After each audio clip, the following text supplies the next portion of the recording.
महाराष्ट्र के भारतीय जनता पार्टी के निलंबित 12 विधायकों के लिए एक खुशखबरी है और वो सुप्रीम कोर्ट ने ये खुशखबरी दी है क्योंकि उनके निलंबन का जो आदेश था उसको रद्द किया है। और रद्द ही नहीं किया, सुप्रीम कोर्ट ने टिप्पणी की है कि ये गैर संवैधानिक था क्योंकि ये केवल मानसून सत्र में हंगामे के कारण केवल मानसून सत्र तक इसको सीमित रहना चाहिए था। यदि आपने भाजपा के 12 विधायकों को ये विधानसभा ने महाराष्ट्र की निलंबित किया था तो केवल 60 दिन, अधिकतम 60 दिन के लिए निलंबित किया जा सकता था।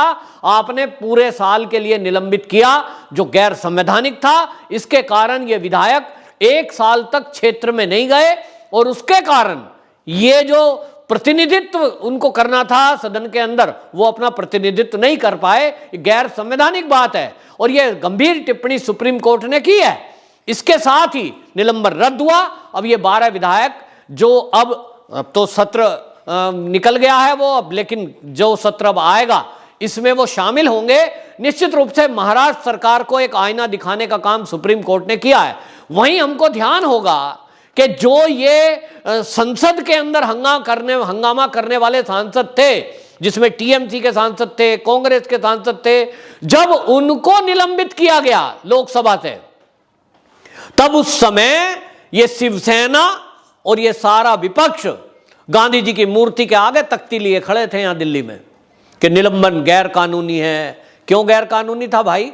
जब बजट सत्र चल रहा था उसका आखिरी दिन था और आखिरी दिन जिस तरह के हंगामे किए फर्जी एक मुद्दे को लेकर, आप कहेंगे किसान आंदोलन, आप कहेंगे रफेल में घोटाला, कुछ भी कहकर सदन की कार्रवाई को आप होने नहीं देंगे और ये साजिश करेंगे और फिर लोकसभा अध्यक्ष शांत बैठे रहेंगे।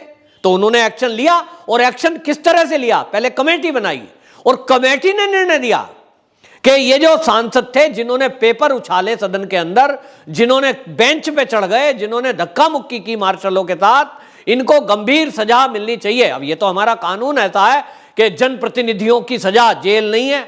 नहीं तो इस मामले में मैं कह रहा हूं कि अगर मार्शलों के साथ आप गिरबान पकड़ रहे हो, उनके गले पे निशान तक आ गया, तो आप क्या कर रहे हो? हत्तापाई करने के लिए आम आदमी तो जेल होता है। सरकारी कर्मचारी को आप ऑन ड्यूटी छेड़ रहे हो, गला पकड़ रहे हो, इसमें तो जेल हो जानी चाहिए। लेकिन जनप्रतिनिधि कानून अलग है एमपी एमएलए के लिए। लेकिन जब भी ये निलंबन हुआ था उसके बाद मानसून सत्र में ये तख्तियां लेके खड़े थे। ये संविधान के जो है बता रहे थे कि संविधान पे हमला है, कह रहे थे कानून के विरुद्ध है और इतने नारेबाजी पूरी सदन में की। वही शिवसेना, वही कांग्रेस गैर संवैधानिक हो जा यहां जो बात कर रहे थे, वो महाराष्ट्र की जो विधानसभा थी वहां वो कह रहे हैं कि साहब आपको 1 साल के लिए निलंबित किया जाता है। क्यों?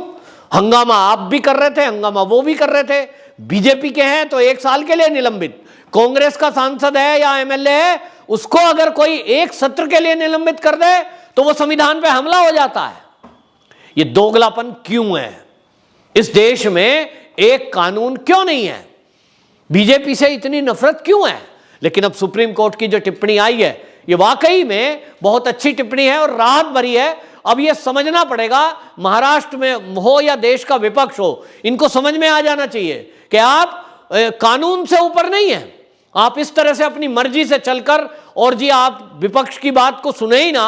वहां बीजेपी कुछ कहना चाहती है। महाराष्ट्र के अंदर जिस तरह से कोविड के टाइम में कुप्रबंध हुआ, जिस तरह से जमीनों के घोटाले सामने आए, जिस तरह से 100 करोड़ की उगाही का मामला सामने आया, तो क्या बीजेपी उन मुद्दों पे बात नहीं करेगी? सरकार के गृह मंत्री, जो पूर्व गृह मंत्री थे अब तो पूर्व हो गए, अनिल देशमुख, उनके ऊपर आरोप लगता है और शिवसेना का पूर्व प्रवक्ता सचिन वजय वो आरोप लगाते हैं और 100 करोड़ 2 करोड़ ट्रांसफर पोस्टिंग, ये सारे घोटाले।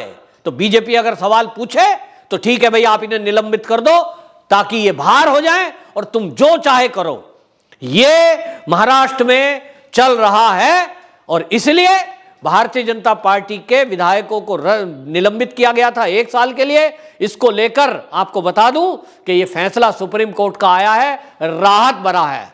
अब इसमें आप देखें कि किस तरह के काम करते हैं महाराष्ट्र के अंदर, क्या काम हो रहे हैं। मतलब एक छोटा सा लोहे का पुल, उसको जो है पर्यावरण मंत्री आदित्य ठाकरे जी उसका उद्घाटन करने जाते हैं। मुझे तो हंसी आ रही कि एक नाले के ऊपर जैसे गाटर डाल के, वो पाइप का डाल के एक छोटा सा नाला हो कोई, और उस नाले की चौड़ाई भी 5-6 फीट थी, उसके ऊपर एक लोहे का गाटर डाल दिया, उसका उद्घाटन करने मंत्री जी आ रहे हैं साहब। अरे भाई कुछ काम करो। क्या काम करेंगे? वाइन बिकेगी अब महाराष्ट्र में। वाइन बेचने के लिए आदेश पारित कर रहे हैं कि अब आम दुकानों पर, मॉल में, जगह जगह वाइन की बिक्री करो। क्यों करो? इससे पैसा कमाएंगे। जब बीजेपी ने सवाल उठाया कि भैया ये महाराष्ट्र है, महावाइन देश नहीं है, तो आप इसमें इस तरह की, तो क्या दलील दे रहे हैं संजय राउत? अजीब दलील दे रहे हैं। कह रहे हैं इससे किसानों का फायदा होगा।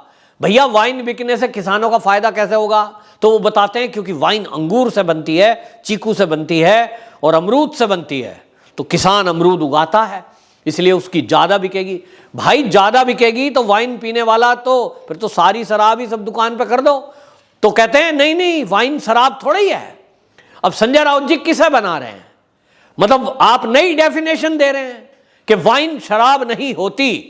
ये कहां से सीखा है? तो अगर वाइन शराब नहीं होती तो फिर तो विस्की भी नहीं होती, फिर तो स्कॉच भी नहीं होती, सब कुछ बेच दो। मतलब मूर्ख बनाने की भी, एक झूठ बोलने की भी, और क्या मतलब बात कर रहे हैं। संजय राउत जी पर पूरा महाराष्ट्र हंस रहा है, पूरा महाराष्ट्र नहीं वर्ल्ड लेवल पर अपनी बेइज्जती करा रहे हैं। वो कह रहे हैं शिवसेना का एक सांसद है, वो हमें उल्लू बना रहा है पूरी दुनिया को, या खुद नहीं जानता रियल में? संजय राउत क्या जानते नहीं है? भाई मैंने तो देखा एक पार्टी में गिलास हाथ में, अब उसमें वाइन था या पानी था वो तो संजय राउत जाने, वाइन जैसी फोटो लग रही थी हमें तो देखने में। तो क्या उनको उसको पीने से नशा नहीं होता? उसकी बोतल पे अल्कोहल नहीं लिखा हुआ? संजय राउत जी कह रहे ना ना ये शराब नहीं है, तो ये तो पानी है, इसे तो रोज पियो, पानी वाले की दुकान पे मिलना चाहिए। फिर तो पान के कोको पर जगह जगह, सब जगह। तो बियर बार क्यों बंद कर रखी है? उन्हें भी खोल दो, सब जगह जगह खोल दो। क्या बातें कर रहे हैं ये। एक तरफ आप देखिए यही शिवसेना ये नशाखोरी के खिलाफ ये बीजेपी को घेरने का काम कर रही है। गोवा में कह रहे हैं नशाखोरी ज्यादा है साहब, ओपन वहां ठेके खुले हुए हैं। और महाराष्ट्र में आप मॉल में और आम दुकान पर परचून की अब वाइन बेच रहे हो, तो उसे किसान से जोड़ रहे हो। तो भैया वाइन बनती है अंगूर से, तो ठीक है। तो गन्ने से बनती है शराब, तो फिर तो शराब भी बिक्री कर दो, क्योंकि किसान ज्यादातर तो गन्ने पैदा करने वाले हैं, अंगूर की खेती करने वाले तो कम है, चीकू पैदा करने वाले तो महाराष्ट्र में बहुत कम है, अमरूद की खेती भी करने वाले कम है, लेकिन गन्ना और गेहूं वाले तो बहुत है। धान की फसल लगाते हैं और धान से बनती है बियर, गेहूं से बनती है बियर, गेहूं से बनती है विस्की, माल्ट। तो बेचो। मतलब किसानों के बहाने आप अपनी आमदनी करना चाहते हो और महाराष्ट्र की जनता को मूर्ख समझ रहे हो, ऐसा कैसे चलेगा? ये सब महाराष्ट्र में हो रहा है और इसको जस्टिफाइड करने की कोशिश की जा रही है। वहां अगर घोटाले खुलते हैं, 100 करोड़ का घोटाला, आप समझिए, यदि कोई बीजेपी का लीडर इस पर बात करे तो कह देते हैं इसके खिलाफ केस दर्ज कर दो।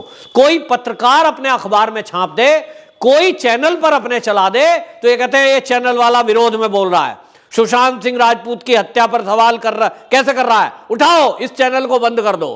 तो आदेश दे देते हैं पुलिस के अधिकारियों को, कुछ भी हो, टीआरपी का केस करो, कुछ करो, इसको जेल में डाल दो। अर्नब गोस्वामी को जेल में डाल दिया, क्यों? क्योंकि उसने सवाल पूछा। सवाल पूछना क्या महाराष्ट्र में मना है? महाराष्ट्र सरकार जिस तरह से काम कर रही है उसका मतलब तो यही है कि आप हैंकड़ी और दादागिरी दिखाओ और यदि कोई सवाल पूछे उसको उठा के जेल में डाल दो। तो कहीं कोई संविधान, कोई कानून, कोई कुछ है? कोई कानून नहीं है। वहां एक मंत्री है नवाब मलिक, वो नवाब मलिक जी अल्पसंख्यक कल्याण मंत्री हैं, उनके खुद के मंत्रालय के मातहत घोटाले हो रहे हैं। वक्फ बोर्ड की जमीनों पर सवाल उठ रहा है कि किराए पर दे दी, कि बेच दी, कब्जे करवा दिए, लेकिन वो पड़े रहते हैं एनसीबी के अफसरों के पीछे। समीर वानखेड़े का खुलासा करेंगे साहब। आज समीर वानखेड़े ने उससे बात करी, उनकी जन्म तिथि ये, उनकी जात ये, उनका धर्म ये। भैया तुम जेम्स बॉन्ड 007 हो क्या कि रोज नए नए खुलासे कर रहे हो प्रेस कॉन्फ्रेंस करके? आपका काम है कि आपके मातहत जो वक्फ बोर्ड की जमीन है उसका पता लगाओ। महाराष्ट्र में कहां कहां जमीनों पर कब्जा हो गया, महाराष्ट्र में कहां कहां उनको किराए पर फर्जी तौर पर ले लिया, वक्फ बोर्ड की करोड़ों रुपए की प्रॉपर्टी किन्होंने हड़प ली, इसका पता आपको नहीं है। इसमें तो आप 8 ही FIR दर्ज करा रहे हो। लेकिन समीर वानखेड़े का आपको पता है कब, कहां, कैसे पैदा हुआ, उनके बच्चों पर, उनके पिता पर, मां पर, शादी पर सब सबूत ले आते हो आप। कहां कहां से खोज के ले आए, उसकी शादी की फोटो भी निकाल लाए। मतलब आप पर्सनल लाइफ में किसी की घुसोगे, और वो भी एक ईमानदार अफसर के, तो उसका ट्रांसफर करा के ही दम लिया कि भैया ट्रांसफर करो इसका, क्योंकि ड्रग चलनी चाहिए। ड्रग माफियाओं पर वो कार्रवाई कर रहे थे, और ड्रग के जो कारोबारी थे उसको पकड़ने का काम कर रहे थे। तो क्या आप ड्रग माफियाओं के साथ हैं? ये महाराष्ट्र से जनता सवाल पूछ रही है। यदि नहीं थे तो समीर वानखेड़े के विरुद्ध क्यों हुए भाई? तो उस पर जवाब नहीं देंगे। तो अब कुछ दिनों में आपको लगेगा, अभी तो वाइन के लिए आदेश हुआ है, अब कुछ दिनों में ये शिवसेना इसी तरह से करने वाली है। असल में शिवसेना अपनी मूल विचारधारा से भटक गई है। अब ये कहेगी कि किसानों का गेहूं और गन्ना भी ज्यादा बिकेगा जब शराब आम दुकान पे बिकेगी। खूब पियो, सब पियो, शराब पियो। ये क्या सरकार है? इस पर सवाल उठा रही है भाजपा। लेकिन अब शिवसेना को खुद सोचना चाहिए कि वो किधर जा रही है। वंदे मातरम।